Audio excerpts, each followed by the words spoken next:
The Glenrothes Maker's Cut. 48.8 ABV, natural color, looks beautiful. Let's have some.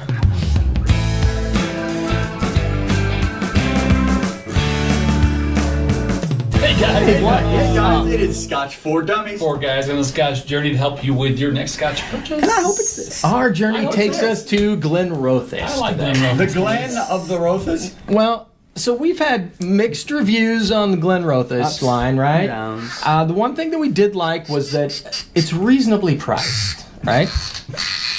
That's a problem. Are you kidding? What in the world? The problem with Glenrothes is their corks are like massive, and so they're really hard to get. Well, they also have But they have also- the twist. Have girthy corks. So you can lock They it had down. the twist on it. Did you know that? I do know now. He knows now. He's like, "Ugh." All right. So Back to your regular so scheduled program. Glenrothes has recently blew up their old lineup because they had a lot of like weird Yeah. off barrels I didn't and appreciate like it. Yeah. you know I mean and confusing. it was just kind of all over the map, and some were actually really good. Mm-hmm. Like sometimes you'd stumble on that $30 $40 bottle and you're like, wow, this is excellent, and you'd go back and you're like, But well, you let me can't find try it 'cause something you're else like, from what the was it line, called? and the next bottle you had wasn't so good. So they've kind of blown up the line and tried to go back to, and there's quite a few distilleries that are doing this, going back to more of a more traditional lineup, you know, that best shows off what they have available. So this is part of their Soleo line. This is the Maker's Cut. All right. This is bottled natural color and at a ABV of the whiskey maker's choosing. Which is 48.8 in this case. So Why not? Which is hefty, you know, for just a Glenrothes. standard issue, you know, bottling from somebody. It's no joke. So you know part of what their would have been core? better? 69. Because we're using one corn. better. 69. because it's one better. Because why not? 'Cause it's a great number. So I'm kind of interested. It's all first fill sherry seasoned casks. First full sherry. Yeah, Interesting. what it says. And I mean, this is natural color, so I mean, it's got some. Okay. Wow. Now, in the interest of being fair, I did open this up because I was curious about it when I bought it. Yeah, it's empty. So I just kind of wanted to take a try, but it's been a few weeks. It's been just kind of chilling and got rid of the neck pour, and This is like I really want to give this one a fair shake because raw sherry in there. Really. it's First fill sherry. So when it first nose it right after I poured it, I thought it smelled like the cask. I thought it smelled barreling and all that kind of thing. But given a few seconds, I think it's more of that rich sherry like pungency. I was gonna say I got a hint of oak when Yeah. I first put my nose in there, but it's got a lot of that sherry sweetness to Yeah. it. Got a lot of candied fruit going on too. So It's bigger than you think. we don't know how old it is, though. That it is an NAS. So that is now when they list out their lineup, they've got in this particular range they've got a 10, I believe. There's a 12. There's this one, and then there's an 18, and then there's a 21. So this is I core believe. then? They have a separate lineup? Yeah. So and this is listed in the middle of the core. So I'm gonna guess that it's at least some aged whiskeys in there. Yeah, this is a decent ABV. I think it's a good flavoring with the ABV here. Potent fruit, sherry, cream,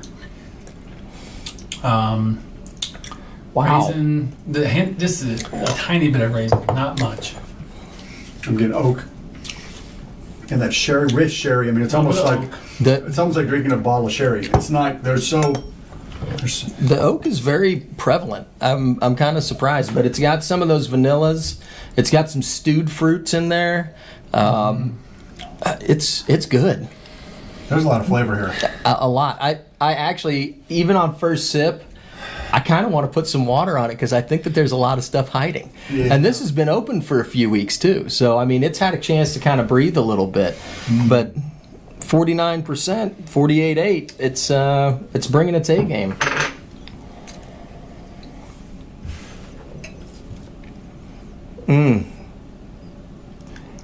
All sorts of wood in that.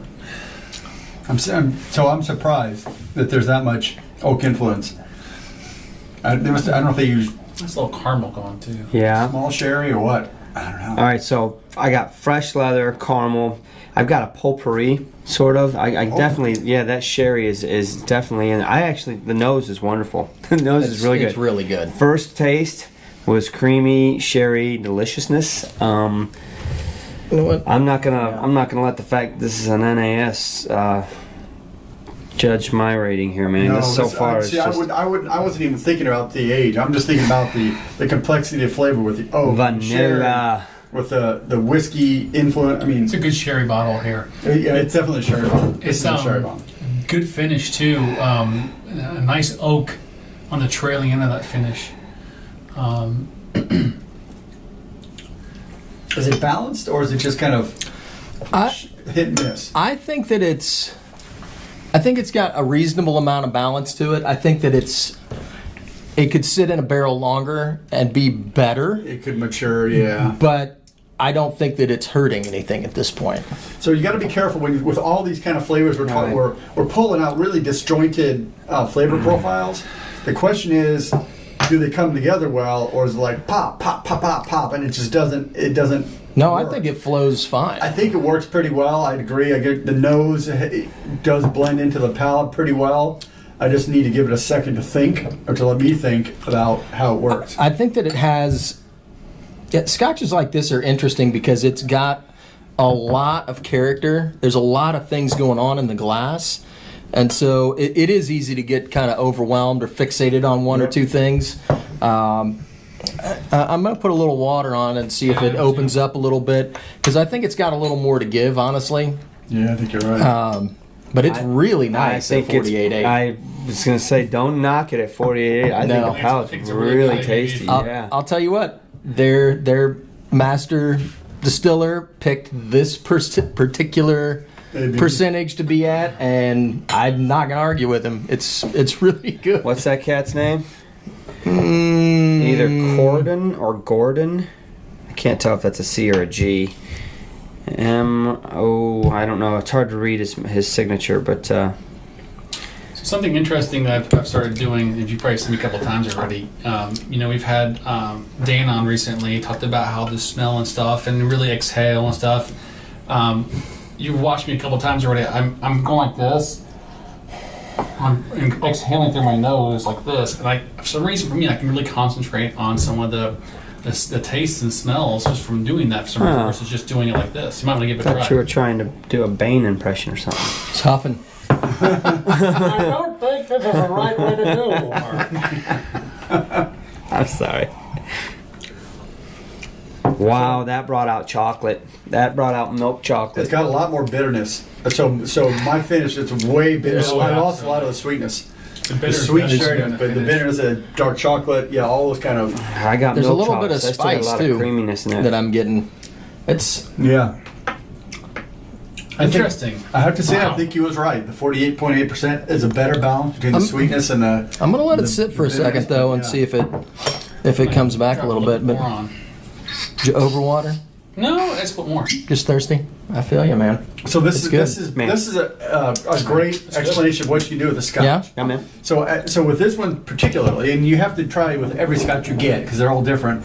Is if you wanted a sweeter sherry bomb, drink it neat. If you wanted a little darker, a little more bitter, a little edgier, add a little water to it. It brings the sweetness down a little bit, and it brings up that potency and that like pepper and things in it that maybe that's your preferred profile. Mm-hmm. This Yeah. is my profile right now. This is what This is what I'm really into. good. This is hitting the sweet spot for me. I loved the nose, neat and with water. Before we get started, before you do your Yeah. review, about $80 $80. is what you're looking at. Okay. This is $80. Yeah. Okay. Damn. 75 to $80. I didn't want to, because we didn't cover that when You're I was right. talking You're about right. it earlier. Okay, so that might play a little bit here, but let me talk my way through it. Honestly, 48.8, I think it's perfect. I absolutely thought it was delicious. On the nose, I definitely was very vanilla. Like I said, a little bit of a potpourri. It was like fresh wet leather, like a brand new piece of leather when you wet it. That's the smell I was getting. On the palate, I thought it was perfect at 48.8. It wasn't hot. It was creamy. It was just vanilla, and sherry. And I just love that note, right? Put the water on it, and it brought out a milk chocolate on the nose to me. It was really a creamy, chocolatey smell. Ironically enough, on the palate, it was more of a dark chocolate note. And there is a difference. There's a bitterness difference, right? So definitely. on the nose, it was creamy smelling and vanilla, chocolate, but on the palate, it was a little bit more bitter. I'm digging it. I think it's great. Now, $80 for an NAS is going to be a hard pill to swallow. I'm not going to lie. That's probably tough because it's my sweet. This is where my profile is right now. I'm buying it for $80, right? I mean, I am, because I really am enjoying this, and I know I would enjoy the entire bottle. So I'm struggling. It's tough to go in 3.5 at $80 NAS, but I'm just going to judge it on what I think the palate knows, what I enjoyed, and I'm going to give it a 3.5. I really dig this. This is really tasty. Back to your point, we've had some Glenrothes that just were swing and a miss. We've had some that were good, solid doubles. This is a triple, maybe a home run. This one maybe gets, in the field, in the park home run. This is a 3.5 for me. This is good. Wow. 48.8 was a good ABV for this. I like the sweetness of that. I like the barrel influence. I like that oak. I like the, this one. So it's not like a saccharine sweet. And sometimes you can get a sherry bomb that are just way too sweet. This is really nice. Now, the part I'm struggling with is when I added the water, it went a little bit too bitter for me. I lost too much of the sweetness. So that's where I'm not going to give it a really high score, but I put some more of the bottle fresh back in there. It brought it back. So I'm going to give this a solid 3. The flavor in this, the complexity is really nice. It's sort of my wheelhouse. I mean, you do have rich flavors in there. I'm not always a sherry bomb guy, but this guy has a little more bitterness in it, which I kind of like in a sherry. So yeah, this is a solid 3. I think if I'd added the water and given it a little more time, I think it probably would have brought up a little more sweetness kind of eventually when I give it a chance to settle. But I didn't give enough time because of the interest of time. So I'm going to give it a solid 3, even at $80. It's good. This is really, really tough, you guys. Man, say it, dude. Because here's the deal. I'm a really big fan of Glenrothes. I really like these guys. I've got a bottle from I've ordered 3 bottles from Kansas City from that one independent one. I love it. That's I've had an SMWS bottle that I love. I mean, there's some, they make good stuff, right? And this is, to your point, in my wheelhouse. I really enjoy it. But I'm having a really hard time with the price on this one. Really? And I know we get beat up all the time because the whiskey do this versus the price. And people go back to our other ones. And I know our score, when we rate to 4 being the highest, it's tough for us. It really is, because we don't go in betweens. And this one is tough because I want to do different in betweens and thinking about other bottles like the Tame New Batch Strength 1 and 2 and 3 versus this. And it's like, well, what do we give that one? It's hard to really put all that stuff together at the same time and go live and give you an answer. Yep. But I'm going to tell you right now, this is definitely, I agree with both of you guys, this is exactly what they said. It's a really nice sherry bomb. Nothing crazy deep sherry bomb, but a nice, flavorful sherry bomb. It makes you think about stuff. The ABV is perfect for it. It does have, with the water effect, more of the bitterness that I don't like as much, but it's not too bad for me. It's enough to kind of make you think about some things, stuff. So you can take the water off of it and they can keep it neat. It's perfect. But for $80, it's going to hurt me a little bit. Keep in mind the 10 dudes are 100. 120. 120. So you're paying 50% extra. So I know. So I'm gonna go. Give it go. I'm gonna go with 3. No, you don't. You're not comfortable with that. I can tell he's not comfortable with that rating. I want to go 2.5. Go with it. What? Well, because of the price. Honestly, that's it. That's the only reason why. So I love the whiskey. I love what it's doing, but I think there's better Scotch out that I've had than sherry. Huh? Yes. Okay, I'm buying it. that's There you fine. go. That's why we have multiple people here. It's hard. It's hard. Yeah. My subtle clue into how everybody is liking a Scotch is if everybody pours themselves a second glass. Oh, look at him. And he's Pouring pouring a himself- third glass. Oh, he's trying to explore it. I'm just saying. All right? Now, I will agree, it is $75, $80. It's an NAS. I get that. But I really like what they did with this whiskey. That's the key. 48.8. I'm with you, Andrew. I think 48.8 was perfect. Like, I don't know how else you could have dialed this in any better. But if you're looking for a sherry bomb, and you guys already talked about the flavors, and I totally agree. When you put the water on, the only thing I'm going to ding it for is that I lost some of that sweet, and that's the part that I didn't. Not that the whiskey didn't hold up; it kept its complexity, but I lost some of the sweetness and it lost some of the balance. And so I think that's where the NAS part shows. Yeah. But if you're just going to sit and sip this neat, you're not going to notice it because it's really good. That's true. So, I mean, I'm not going to put water on it now. I know better. Yeah. I don't know if you guys know this or not, but I don't put water on it. I know, we do it for But I think that it's really nice neat. $80 NAS, yeah, it is a thing, but it's still I'm going to give it a 3. I think that it's definitely worth a 3. 353, 253. 3 all around. 3 all around. So this is Fire definitely in a the bottle hole. worth experiencing. And you can afford it. Honestly, I Just the feel low- guilty the because lower I price. usually would be the one being the highest one here on this. It's good. It is It's good. tasty. So, Damn it. I think that's fair, though. A 3, I think, is good. And I like what Glenrothes is doing. I'm sure we're going to explore some of their other line. They've got several new bottles in the lineup, and so we'll try and work our way through them. So, anyway, 3 all around, guys. Make sure you like, subscribe, notification. Ding, ding, ding. Yeah, hit the buttons. Make sure that you're involved. We go live every Thursday. Every Thursday night. 10 p.m. Come be a part of the party. We'd love to have you. Smells good too. Thanks for Cheers, watching, guys. Cheers. It's a good one.